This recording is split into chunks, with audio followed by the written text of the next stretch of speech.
Anjarakandy medical കോളേജിലെ BDS വിദ്യാർത്ഥി നിതിൻ രാജിന്റെ മരണത്തിൽ ദളിത് സംഘടനകൾ ആഹ്വാനം ചെയ്ത ഹർത്താൽ തുടരുന്നു. പലയിടത്തും വാഹനങ്ങൾ തടഞ്ഞു, കടകൾ അടപ്പിച്ചു. ചിലയിടങ്ങളിൽ ഹർത്താൽ അനുകൂലികളും നാട്ടുകാരും തമ്മിൽ വാക്കേറ്റമുണ്ടായി. സമരം പൊളിക്കാൻ സർക്കാരും പോലീസും ശ്രമിക്കുന്നുവെന്ന് സനീം കപ്പിക്കാട് ആരോപിച്ചു.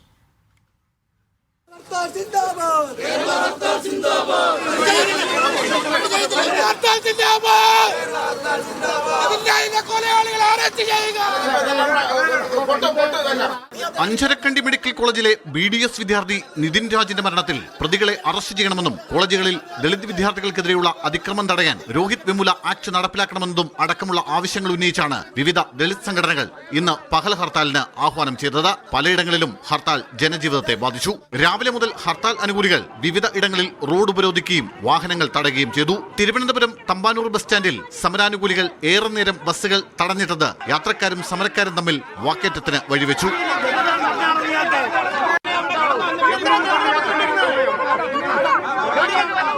ആറ്റിങ്ങലിൽ KSRTC ബസ് തടഞ്ഞു. കടാക്കടയിൽ പെട്രോൾ പമ്പുകൾ അടപ്പിച്ചു. പള്ളിപ്പുറം CRPF ജംഗ്ഷനിൽ വാഹനങ്ങൾ തടഞ്ഞു. കണിയാപുരത്ത് ഹർത്താൽ അനുകൂലികളും പോലീസും തമ്മിൽ സംഘർഷമുണ്ടായി.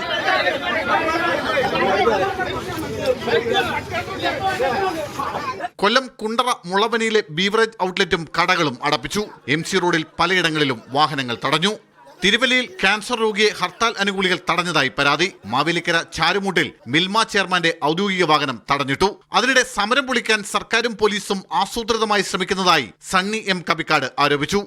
നിതിനെ ജാതീയമായി ആക്രമിക്കുകയും അധിക്ഷേപിക്കുകയും നിറത്തിന്റെ പേരിലും പണത്തിന്റെ പേരിലും അധിക്ഷേപിക്കുകയും ചെയ്ത യഥാർത്ഥ പ്രതികളെ രക്ഷിക്കാൻ വേണ്ടിയിട്ടുള്ള നീക്കമാണ് പോലീസ് നടത്തുന്നത്. എറണാകുളം, പാലക്കാട്, കോഴിക്കോട്, കണ്ണൂർ, കാസർഗോഡ് ജില്ലകളിലും ഹർത്താൽ ജനജീവിതത്തെ ഭാഗികമായി ബാധിച്ചിട്ടുണ്ട്. മീഡിയ 1 തിരുവനന്തപുരം.